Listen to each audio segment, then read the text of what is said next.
រឿងនេះបានកើតឡើងនៅយប់ខែដាច់នៅតំបន់ដាច់ស្រយាលមួយមានផ្ទះអ្នកភូមិអ្នកស្រុកមួយភូមិដែលរស់នៅដែលនៅក្នុងភូមិតូចមួយនេះដែរមានប្រមាណប្រហែលជា7គ្រួសារគាត់ប្រកបមុខរបរធ្វើស្រែចម្ការអាស្រ័យផលនឹងជាមួយនឹងធម្មជាតិហើយគ្មានភូមិណាផ្សេងទៀតដែលនៅជាប់ភូមិនេះទេគឺមានតែមួយភូមិដាច់ស្រយាលនេះតែប៉ុណ្ណោះលេខមកមើលគ្រួសារមួយគ្រួសារដែលចំណាក់ស្រុកមកនៅទីនេះប្រមាណនៅបានជាមួយឆ្នាំប៉ុណ្ណាតែគ្រួសារនោះមានមេគ្រួសារឈ្មោះថាពូសឹមនិងប្រពន្ធឈ្មោះថាមីសានដែលរស់នៅទីនោះគាត់ជាអ្នករស់រីរាក់ទាក់ចិត្តល្អគាត់ប្រកបរបរធ្វើស្រែចម្ការដូចគេដូចឯងបន្ទាប់ពីធ្វើស្រែចម្ការទំនេរគាត់ទៅនេសាទត្រីដើម្បីយកត្រីទាំងអស់នោះធ្វើជាប្រហុកផ្អកត្រីញៀត្រីឆ្អើរទុកហូបជាបន្តបន្ទាប់ដែលអ្វីដែលអ្នកភូមិចាប់អារម្មណ៍នោះគឺបន្ទាប់ពីគាត់រកផលទទួលទានផ្សេងគាត់តែងតែចែករំលែកដល់ញាតិជិតខាងជានិច្ចនេះហើយដែលជាមូលហេតុធ្វើឲ្យអ្នកភូមិស្រឡាញ់និងចូលចិត្តគ្រួសារពូសឹមនិងមីសានចំណែកឯពូសឹមគាត់គឺជាមនុស្សម្នាក់ដែលមិនចេះផឹកស៊ីរញ៉េរញ៉ៃទេអាចថានិយាយថាជាមេគ្រួសារមួយដែលល្អនិងនឹងថឹងហើយអ្នកភូមិជាពិសេសស្ត្រីតែងតែចូលចិត្ត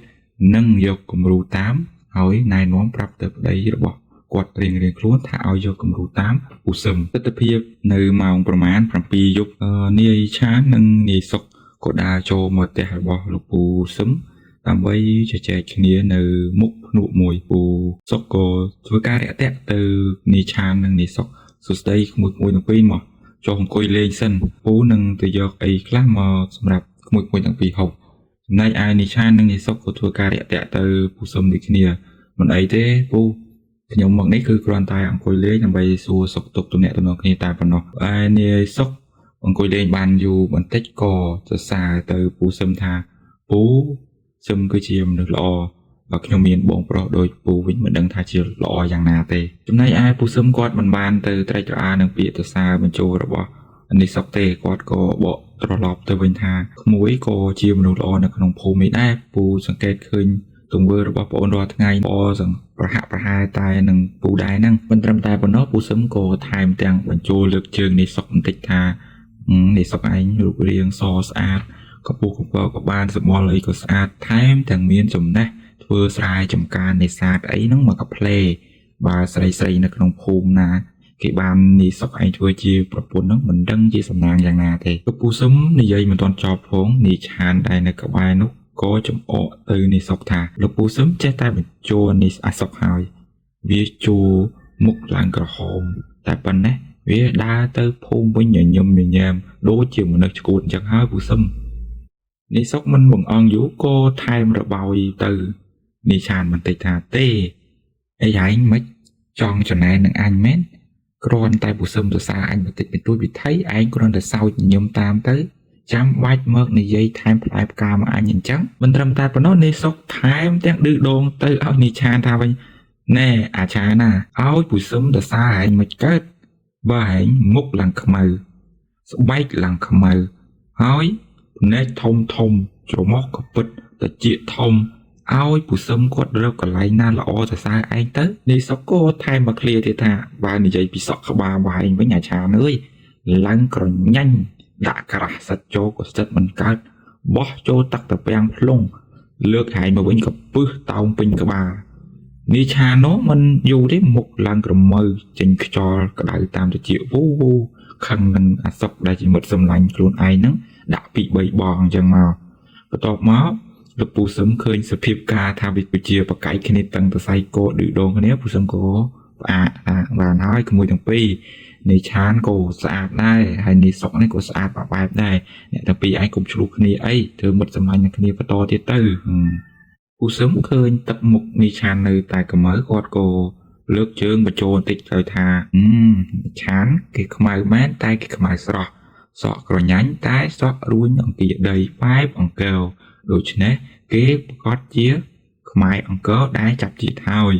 នាយឆានឮតែពី3ម៉ាត់ពីពូសឹមទៅសើបែបហ្នឹងដូរទឹកមុខមកញញឹមញែមវិញធ្វើឲ្យអាសេចក្តីខឹងក្រោធនាយសុកហ្នឹងដោយសារសាច់បាត់ទៅនិយាយលេងជាមួយនឹងពូសឹមប្រហែលជា1ម៉ោងដោយសារយប់ជ្រៅពេកវាខ្ទង់ម៉ោង9ម៉ោង10អីយប់ហើយអញ្ចឹង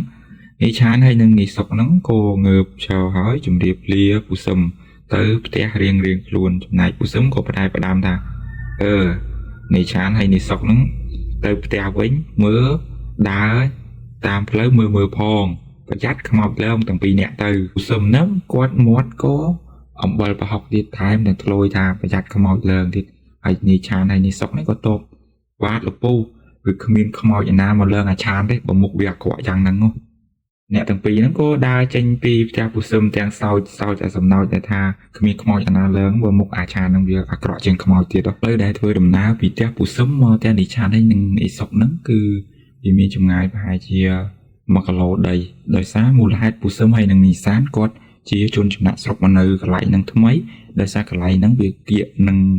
មាត់ជ្រោះដូច្នេះពូសឹមគាត់បកកាយនេសាទហើយនឹងធ្វើស្រែចម្ការអញ្ចឹងគាត់បោះទីតាំងនៅចិត្តហ្នឹងអញ្ចឹងនេះឆានហើយនេះសុកហ្នឹងធ្វើដំណើរយ៉ាងឆ្ងាយដែរកាត់ព្រៃអស័យកាត់ព្រៃអីស្ងាត់មិនដាំឈើធំអីដែរមកដល់ផ្ទះពូសឹមហ្នឹងអញ្ចឹងពីរអ្នកហ្នឹងក៏បានចាក់ចេញពីផ្ទះពូសឹមទៅធ្វើដំណើរបានប្រហែលជា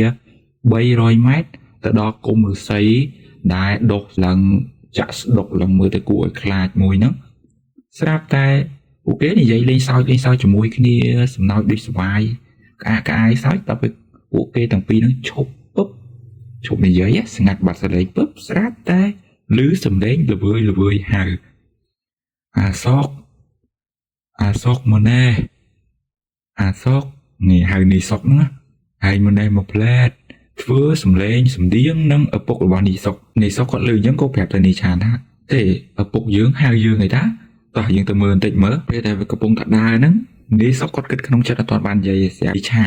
នេះឆានគាត់ក៏ធ្លាយមាត់ចេញមកថាណែអាសុកអញឮសំឡេងល្វើយហៅហ្នឹងដូចសំឡេងឪពុកបែរណាហើយស្ដាប់ទៅមានឮដូចអញអត់នេះសុកនេះគាត់ថាអញកំពុងតែនឹកក្នុងចិត្តថាសំឡេងហ្នឹងសំឡេងឪពុកអញតាហើយចុះស្មានហ្នឹងគាត់មកហៅអញធ្វើអី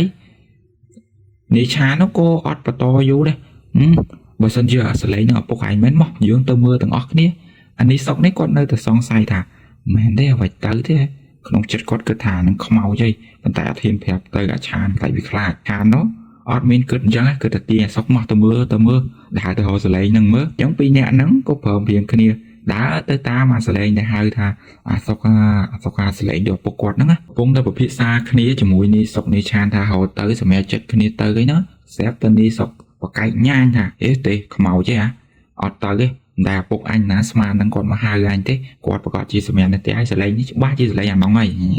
គាត់ថាអញ្ចឹងបកែកជាមួយនេះឆានឡើងខ្លាំងអញ្ចឹងនេះឆានក៏ព្រមអញ្ចឹងដើរទៅមុខទៀតតែមិនបាច់ទៅតាមទេដើរទៅមុខបានប្រហែល100ម៉ែត្រសំឡេងចេញមកបែបផ្សេងគឺបែបសង្សាររបស់នេះឆានសំឡេងបងឆានមកនេះមកបងឆានតាក់ចិត្តអានេះឆាននោះនេះឆានឮសំឡេងហ្នឹងគឺសំឡេងសំណប់ចិត្តបេះដូងបេះថ្លើមរបស់គាត់ហើយគាត់អត់នៅយូរទេទាញដៃ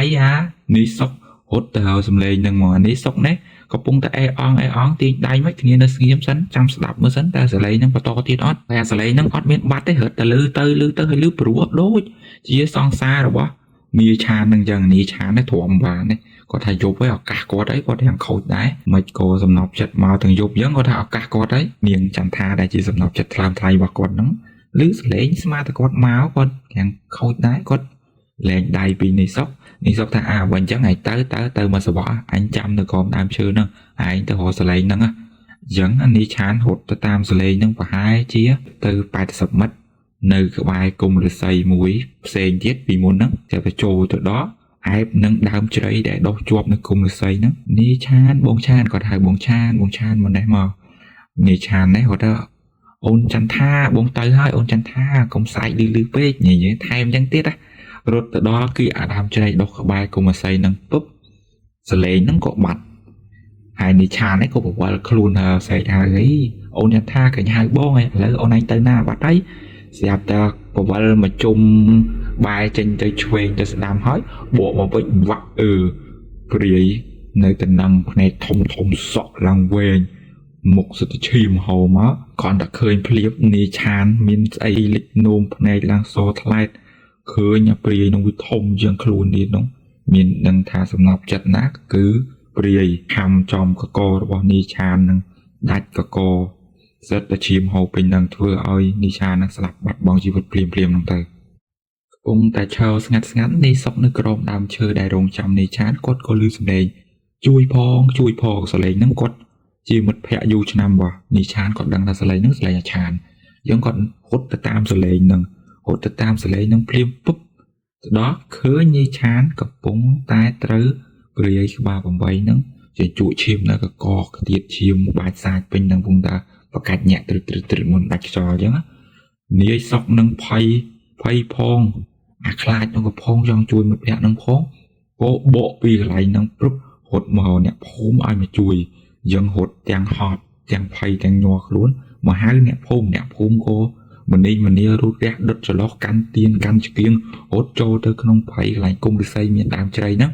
ទៅដល់គឺនីឆានក៏ដាច់ខ្យល់ស្លាប់បាត់ក្នុងថ្លុកឈាមដែលធ្លាយកកក្រោមស្នាដៃរបស់ព្រាយក្បាល8គាត់ខំសរសៃកហ្នឹងដើម្បីចិញ្ចក់ឈាមធ្វើជាចំណីអាហារនិងស្រូបយកដួងវិញ្ញាណព្រលឹងទៅធ្វើជាបរិវាររបស់ខ្លួនអញ្ចឹងប្រឡែកមកមើលលោកមេភូមិតែមកជួយនីឆានគាត់ក៏សម្លឹងមើលអាការៈនីឆានដើរមើលចុះឡើងសពជុំវិញទីកន្លែងហ្នឹងពិនិត្យមើលសពនីឆានក៏គាត់សន្និដ្ឋានថាសពនីឆានគឺមិនត្រូវបានឃាតករណាសម្លាប់ទេគឺត្រូវព្រាយមិនមែនខ្មោចទេគឺព្រាយក្បាល8មកសម្លាប់នីឆានមូលហេតុដែលគាត់ដឹងថាព្រាយមកពីគាត់ធ្លាប់ជាកូនសិស្សនិងខ្លាចទៅជាគ្រូមន្តអាគមមួយរូបដែរដូច្នេះគាត់ដឹងថាសន្តាននៃការស្លាប់នេះគឺប្រកបណាស់គឺព្រាយក្បាល8នាក់ខាំបឺតចិញ្ចក់ឈាមនិងស្រូបយកដួងវិញ្ញាណព្រលឹងរបស់នីឆានយកទៅធ្វើជាបរិវាររបស់ខ្លួនមិនត្រឹមតែប៉ុណ្ណោះលោកអ៊ំមេភូមិគាត់ក៏បន្ថែមថាព្រាយក្បាល8នេះវាមានឫទ្ធិអំណាចខ្លាំងវាអាចប្រែក្រឡាធ្វើជាមនុស្សគ្រប់ប្រភេទដែលវាចង់សម្លាប់ត្រង់ហ្នឹងមានន័យថាឧទាហរណ៍ថាយើងមានឪពុកយើងដើរលេងនៅក្នុងព្រៃយើងព្រាយនឹងអាចប្រែកាឡាធ្វើជាឪពុកនិងធ្វើត្រាប់សំឡេងជាឪពុកនោះដូចបេះដាក់តែម្ដង